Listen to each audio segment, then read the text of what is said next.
உதயாவின் தொழில் சிகிச்சை நேயர்கள் அனைவருக்கும் வணக்கம். பிரபஞ்ச சக்திக்கும் மனித உடலுக்கும் என்ன தொடர்பு அப்படிங்கிறத பற்றி பார்த்துட்டே வர்றோம். அதனுடைய தொடர்ச்சியாக இன்றைக்கி நம்ம பார்க்கக்கூடியது வந்து நெருப்பு. அதாவது போன வீடியோவில் நெருப்பு அப்படிங்கிற பிரபஞ்ச சக்தி நம்ம மனித உடலில் எப்படி வேலை செய்யுது அப்படிங்கிறத பற்றி பார்த்தோம். இன்றைக்கி அதன் தொடர்ச்சியாக அந்த நெருப்பு அப்படிங்கிற பிரபஞ்ச சக்தி நம்ம உடம்பில் எந்த உறுப்புகள் மூலமாக உள்வாங்கப்படுது, அதனுடைய பணிகள் என்ன அப்படிங்கிறத பற்றி இந்த வீடியோவில் சுருக்கமாக பார்ப்போம். இப்போ போன வீடியோவில் நான் சொல்லியிருந்தேன், நம்ம மனதில் இருக்கக்கூடிய தன்னம்பிக்கை அப்படிங்கிற உணர்வு நமக்கு நெருப்பு சக்தியை பிரதிபலிக்கிறது அப்படின்னு சொல்லியிருந்தேன். அதே மாதிரி அதீத உணர்வுகள் அப்படின்னா, இப்போ அதீத உணர்வுகளின் வெளிப்பாடாக நமக்கு வெளிவரக்கூடியது பார்த்திங்கன்னா ஒரு பாசம், நட்பு, அன்பு, காதல், இரக்க குணம், இது எல்லாமே பார்த்திங்கன்னா யாரால சரியாக கொடுக்க முடியும் அப்படின்னா நெருப்பு சக்தி நம்ம யாரோ ரொம்பல அதிகமாக இருக்கோ, சரியான அளவில் இருக்கோ, அவங்க தாங்க கொடுக்க முடியும். இப்போ இந்த மாதிரியான நல்ல உணர்வுகள் இல்லாதவங்கள என்ன சொல்லுவாங்க, இதயம் இல்லாதவர்கள் அப்படின்னு சொல்லுவாங்களா, அதே தாங்க. அப்போ அந்த நெருப்பு அப்படிங்கிற சக்தியை பிரபஞ்சத்திலிருந்து நமக்கு பெற்றுத்தரக்கூடிய உறுப்புகள் நெருப்பு, அதாவது இருதய மேல் உறையும். சரிங்களா? அப்போ அந்த இருதயம் என்ன வேலை பார்க்குது அப்படின்னா, இந்த இருதயம் ரத்தத்தை பம்பிங் பண்ணுது அப்படின்னு நம்ம எல்லாருக்குமே தெரியும்.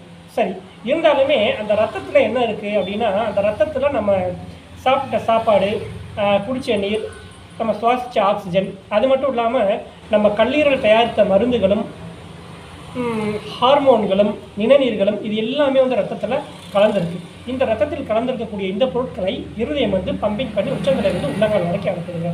சரி, இப்போ இந்த இருதயம் நம்ம உடம்புல ஒரு மகாராஜா மாதிரி. அந்த மகாராஜா இருதயம் நல்லா வேலை பார்த்தாரு அப்படின்னா தான் மிச்சம் இருக்கக்கூடிய அனைத்து ராஜ உறுப்புகளுமே நல்லபடியாக இயங்கும். சரிங்களா? இந்த மகாராஜா கொஞ்சம் ஸ்லோ டவுன் பண்ணிட்டாரு அப்படின்னாலோ, இல்லை அதிகமாக வேலை பார்க்க ஆரம்பிச்சாருனாலோ மற்ற உடம்புல இருக்கக்கூடிய மற்ற உறுப்புகளுக்கு சேதாரம் ஏற்பட்டுவிடும். சரிங்களா?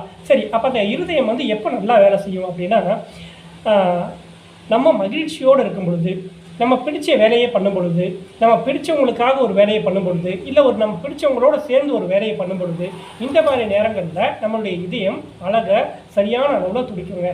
இதுக்கு அப்படியே ஆப்போசிட்டாக நமக்கு பிடிக்காத ஏதோ ஒரு வேலையை நம்ம பண்ணுறோம் அப்படின்னா, அப்போ நம்மளுடைய இருதயம் தன்னுடைய பலத்தை இழக்கும். சரிங்களா? சரி, அப்போது இருதயம் அப்படின்னு சொல்லியாச்சு. இன்னொரு உறுப்பு இருதய மேலுறை அப்படின்னு சொன்னேன்னா, அந்த இருதய மேலுறை என்ன பண்ணுது அப்படின்னா, இந்த இருதயம் எப்போவுமே நம்ம பிடிச்ச வேலைகளை மட்டுமே பார்க்க முடியாது இல்லையா? ஒரு சில நேரங்களில் உணர்வு தாக்குதல், நான் அந்த உணர்வு அப்படிங்கிறத பற்றி சொல்லியிருந்தேன். உணர்வு தாக்குதல் வரும். எப்படி உணர்வு தாக்குதல் வரும் அப்படின்னா, இப்போ நம்ம அதிகமாக கோவப்படும் போது நம்மளுடைய கல்லீரலானது பாதிக்கப்படுது. நம்ம அதிகமாக கவலைப்படும் பொழுது நம்மளுடைய மண்ணீரலானது பாதிக்கப்படுது.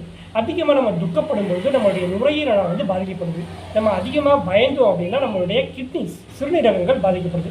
இந்த மாதிரியாக ஏற்படக்கூடிய உணர்வு தாக்குதலிலிருந்து இருதயம் அப்படிங்கிற மகாராஜாவை காப்பாற்றக்கூடிய அற்புதமான உறுப்பு தான் இருதய மேலுறை. சரிங்களா? அப்போ இந்த இரண்டு மட்டும்தான் நம்மளுடைய நெருப்பு சக்தியை பிரபஞ்சத்திலிருந்து நமக்கு அழகாக பெற்றுத்தரக்கூடிய உறுப்புகள். சரிங்க, இப்போ இந்த இருதயம் சொல்லியாச்சு, இருதய மேலுறை பற்றி சொல்லியாச்சு. இந்த இரண்டு உறுப்புகளுக்குமே இரண்டு துணை உறுப்புகள் இருக்குது. இருதயத்தின் துணை உறுப்பு பார்த்திங்கன்னா சிறுகுடலோட வேலை என்ன அப்படின்னா, நம்ம சாப்பிட்ட உணவுகளில் அதனுடைய சத்துக்களை பிரித்து ரத்தத்தில் பிரித்து எடுக்கக்கூடிய ஒரு அற்புதமான பணியை சிறுகுடல் பார்க்குது. அதாவது செரிமான சக்தி, ஜீரணத்தை நல்லபடியாக பார்க்குது. சரிங்க, நான் ஏற்கனவே சொல்லியிருந்தேன், இருதயம் அப்படிங்கிறது நமக்கு பிடிச்ச வேலையை செய்யும்போது நன்றாக வேலை பார்க்குறது அப்படின்னு. அதே மாதிரி தாங்க, இப்போது ஒரு செரிமானம் நடக்குது அப்படின்னா, ஒரு சத்துக்கள் பிரிக்கப்படுது அப்படின்னா, நல்ல சத்துக்கள் பிரிக்கப்படுவதற்கும் தேவையான சத்துக்கள் பிரிக்கப்படுவதற்கும் வித்தியாசம் நிறையவே இருக்குது இல்லைங்களா? நம்ம என்ன தான் நல்ல உணவுகள் அப்படின்னு நம்ம உள்ளே எடுத்துக்கிட்டாலுமே, நமக்கு தேவையான பொழுது மட்டும்தான், தேவைப்படும் அளவிற்கு மட்டும்தான் அந்த சிறுகுடல் சத்துக்களை உறிஞ்சி எடுத்துக்கொள்ளும். மித்த சத்துக்கள் தேவையில்லாமல் நம்மளுடைய ரத்தத்தில் சுற்றிக்கிட்டே தான் இருக்கும். சரிங்களா? அப்போ அது அஜீரணம் அப்படின்னு சொல்லலாம். ரைட். அப்போது தேவையான அளவு சத்துக்கள் நம்ம உடம்புலேருந்து எடுக்கணும் அப்படின்னா, நம்ம சாப்பிடக்கூடிய உணவுகள் பிடிச்சி சாப்பிடணும். இதுதான் முக்கியமான பாயிண்ட். அதே மாதிரி இருதயத்தினுடைய செயல்பாடுகளை பற்றி சொன்னேன் இல்லைங்களா? மனசுக்கு பிடிச்ச மாதிரியான வேலைகள் அப்படின்னு. ஸோ அந்த மாதிரியான வேலைகள் பார்க்கும்போது மட்டும்தான் நம்மளுடைய சிறுகுடலானது நமக்கு உடலுக்கு தேவையான சத்துக்களை சரியான அளவு பிரிச்செடுக்கும்.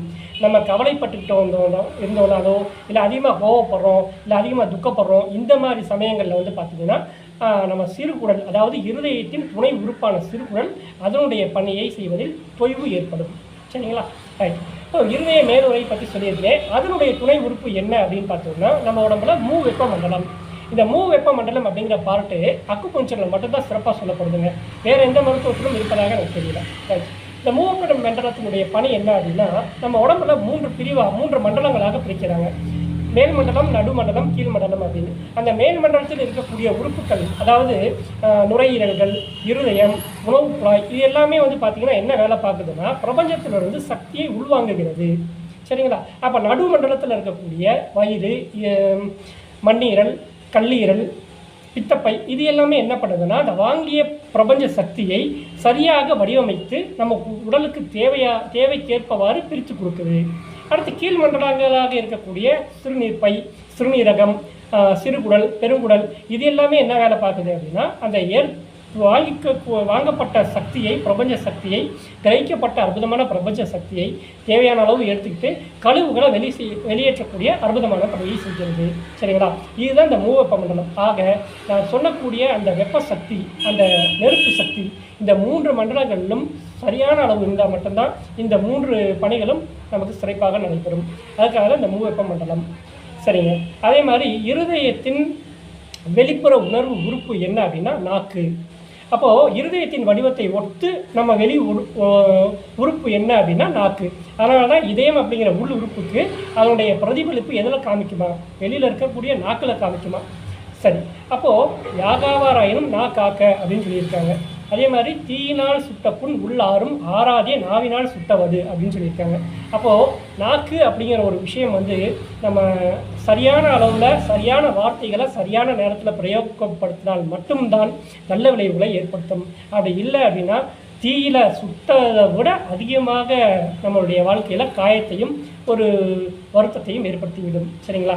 அதே மாதிரி நெருப்பு அப்படிங்கிறத பற்றி சொல்லும் பொழுது இந்த இருதய மேலுறை அப்படிங்கிறப்போ இரத்த குழாய்கள், இந்த இரத்த குழாய்கள் எப்படி நம்ம இருதயம் எப்பயுமே பம்ப் பண்ணிக்கிட்டே இருக்கோ அதே மாதிரி தான் அந்த ரத்தத்தில் இருக்கக்கூடிய நீர், உணவு, ஆக்சிஜன் மற்றும் கல்லீரலால் தயாரிக்கப்பட்ட மருந்துகள், இது ஹார்மோன்கள், இது எல்லாமே பார்த்திங்கன்னா இரத்த குழாய்கள் மூலமாகத்தான் நம்ம உடம்புல எல்லா பக்கமுமே பரவிட்டே இருக்குது. அப்போது நாம் சொன்ன மாதிரி இருதயத்துக்கு பிடிச்சவாறு, அதாவது நம்ம எப்பவும் மகிழ்ச்சியுடனும் மன அமைதியுடனும் செய்யக்கூடிய எல்லா காரியங்களும் நல்லா இருந்தால் மட்டும்தான் இரத்த குழாய்களும் நன்றாக இருக்கும். அப்படி இல்லை அப்படின்னா இருதயம் சம்பந்தப்பட்ட தொந்தரவுகள், இரத்த குழாய் சம்பந்தப்பட்ட தொந்தரவுகள், மூளை, நாக்கு, அதாவது பேச்சு குளறுதல், இது போன்ற விஷயங்கள் நம்ம உடம்புல ஏற்படக்கூடிய வாய்ப்புகள் இருக்குது. சரிங்களா? அப்பேற்பட்ட வெப்ப சக்தியை நம்ம எப்படி பெறுறது அப்படின்னா ரொம்ப சிம்பிளுங்க. காலையில் சூரிய ஒளி இருக்கும் பொழுது நம்ம வீட்டுக்குள்ளேயோ இல்லை வெளியவோ ஒரு 2 மணி நேரம் உடல் உழைப்பு கொடுக்கணும். ரைட்? அதே மாதிரி அளவுக்கு அதிகமாக கசப்பு எடுத்துக்கக்கூடாது. சிவப்பு நிறம் கொண்ட காய்கறிகள், பழங்கள் அதிகமாக எடுத்துக்கணும். அதே மாதிரி குறிப்பாக மனத்திற்கு பிடித்த விஷயங்களை செய்யணும், மனத்திற்கு பிடிக்காத விஷயங்களை செய்யக்கூடாது. இது எல்லாமே செஞ்சோம் அப்படின்னா நம்முடைய இருதய மேலுறை, சிறுகுடல் மற்றும் வெப்ப மண்டலம் ஆகிய நெருப்பு மூலகங்களை கொண்ட உறுப்புகள் ஆரோக்கியமாக இருக்கும், நம்ம உடம்புக்கு எப்பவுமே வலு சேர்க்கும் அப்படின்னு சொல்லிட்டு இந்த வீடியோவை முடிச்சுக்கிறேன். அடுத்த வேறு ஒரு வீடியோவில் வேறு ஒரு முக்கியமான டாப்பிக்கோட உங்களோட சந்திக்கிறேன். Until then by.